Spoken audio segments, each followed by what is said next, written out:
Hello. It's been a long time since I've done a video, a long time, and a lot has happened that, God, shall I go into it now? I've moved studio. This is my new studio, you can't really see, but anyway, this is my same slab roller.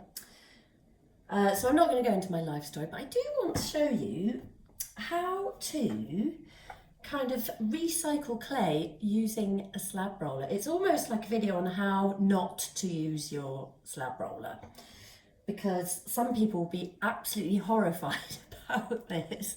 But basically, I don't know if you can see, right? I have got some absolutely ropey clay. It's so dry, look. It's absolutely just loads of old crappy bits that have been sitting around in a bag that I just found, and they're sort of got, you know, I can still poke it, and you know, it's not completely rock hard, obviously, but you'd never be able to do anything with it. So this is how not to use your slab roller as a pug mill and how to recycle bits of clay. So I've put all my crappy hard bits of clay on the slab roller. I've beaten it with a big rolling pin, literally the lumps, like really giving it a good bash, getting them to go flat. And it was quite hard work and really noisy, so I didn't show you that bit. So the next thing, like, I've got a great big gap there. It's all put together. It's all different softnesses. It's an absolute shit show, basically, here. So what I'm going to do is bodge it back into a lovely slab that I'm going to make something nice out of. So I've got a bag of soft clay here, okay? So I'm just grabbing bits of the soft clay, and I'm just, with the heel of my hand, I am just literally filling up all the holes and kind of smearing it across the surface. Look at that, that's terrible, that bit.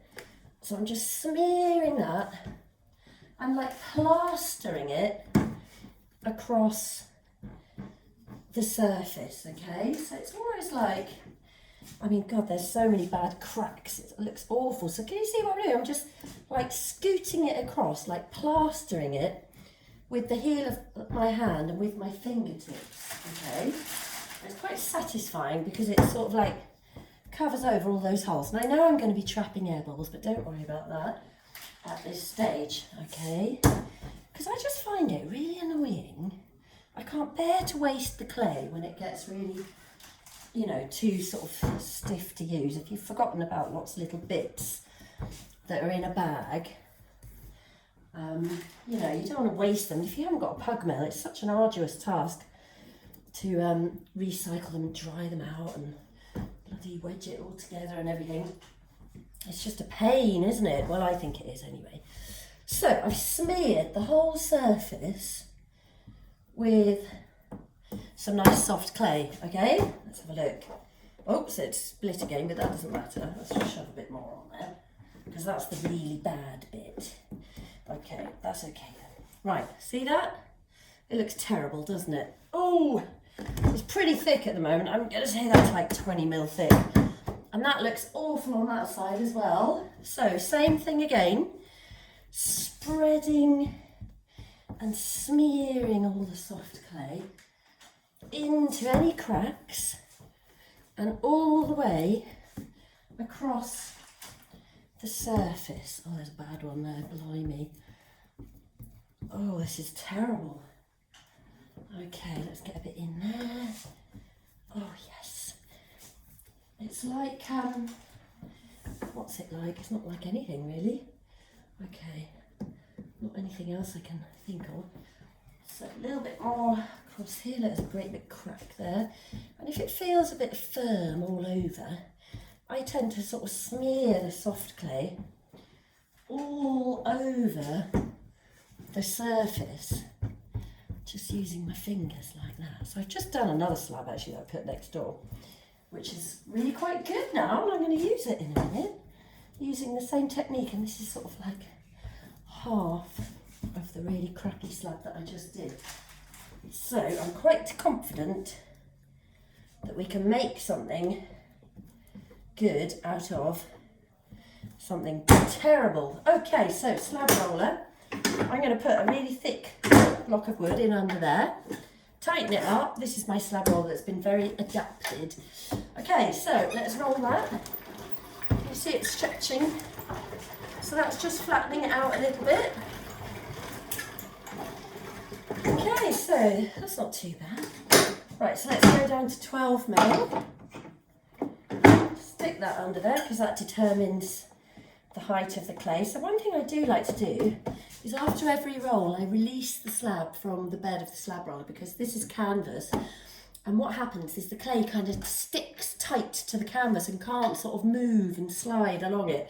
So it's quite good. Oh, if you just lift up your slab and turn it, whatever you're doing with your slabs, that's always a good idea, and then it won't stick. Okay, I'm giving it a bit extra pressure. Quite hard work. Oh, she's groaning. Okay, let's get that through and see what's happened. Okay, so it's starting to look a bit better. Got a bit of a split there. You probably can't see it, but you know, that's okay. I'm just going to wham a bit more clay in there. Okay, and yes, you will get soft bits and hard bits, but overall, they do start to sort of even out and blend in. It's a bit like laminating the clay. Oh God, that's heavy. Okay. Right.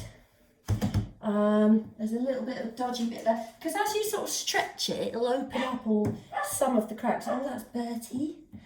Don't know what he's barking at. Nothing mainly. Okay. That's a couple of them. Sometimes you get little holes that need plugging. Anywhere that looks a bit dodge, just stick a bit more soft clay on. Okay, and that will sort of meld it back together. I'm just going to give it one more roll on the 12 mil. Okay. So it's still stretching a bit, that's good.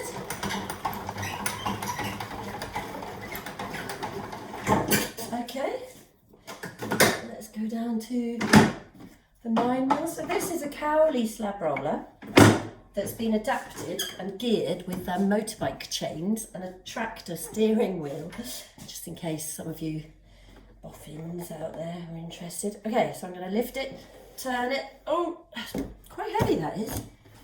All right. Oh, look, I'm splitting it, making a mess. Let's stick a bit more on there.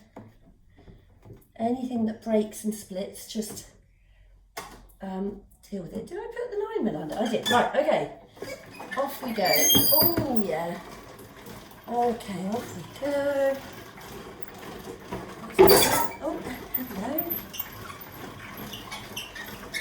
See, that's not looking too bad now, because I know that later on I'm going to just be making flat things. I'm not going to be curving this clay at all, because you might be thinking, oh my God, there's going to be soft bits and hard bits and air bubbles. And you're right, there will be. This is why you should never use your slab roller like this. But it doesn't really matter to me, because if the thing that I'm going to make later on is, you know, doesn't require me curving the clay around, which would definitely sort of reveal some of the softer and harder bits, you know, some bits would want to open up and crack. You know, if you're just using flat slabs to make flat things, then it's fine, or tiles or something, anything that doesn't require, you know, much of a curve, then you can totally get away with it doing this, okay? Oh, one more turn. Blimey, that is getting very heavy. But, I think I'm going to cut that bit off on the end actually, because it's a bit of a weird shape, and I'll deal with that in a moment. So let's see what we've got. That's better. So that's starting to look all right, isn't it? And it's starting to feel and behave much better. Bit of a split there. This end's still a bit dodgy because it's got a bit soft there. Wham a bit in there. Okay, I think I'm going to go down to what I call standard slab thickness. Okay, I don't know if is that coming out backwards. I'm not sure. Anyway, these are, I think they're 6.5 mil. I find them really good for loads of things. So let's go down to that. Oh, that's this one. So I like to go quite slowly and put extra pressure on. I can see a wrinkle underneath here, pressing down here as well on my handle, just to get that a little bit more even. And back again. Here we go. Look at that, that's looking all right, isn't it? Little hole there, we'll plug him. Okay, I'm going to try and turn this over. Wish me luck. So if you always grasp your clay from like this end of the slab roller and pull it back that way, you're not going to be rucking up the fabric that's loose on the other end, which is an easy mistake to make. Okay, so here we go. Oh, let's give it a bit of release from that canvas and pop it back down. That's it. So I'm just going to move it back towards the roller. So there's a few air bubbles. I'm just going to pop them later and squeeze them like a spot, and then that'll get the air out. And like I said before, if you've got like you know, an air bubble in a really thick piece of clay, it probably will explode in the kiln. But you seem to be able to get away with murder with slabs of clay. And I frequently fire slabs of clay with little air bubbles. It doesn't seem to make any difference. As long as you don't take it too quickly, it seems to be very resilient. So let's give that one more roll on that 6.5 mil. Just, I can see it stretching a little more, just to make sure that that's all good.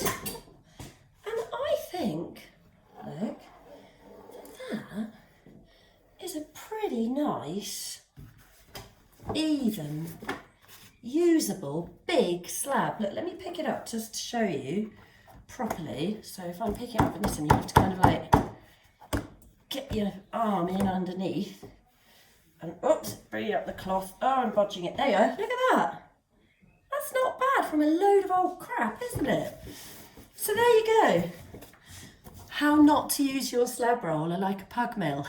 Give it a go.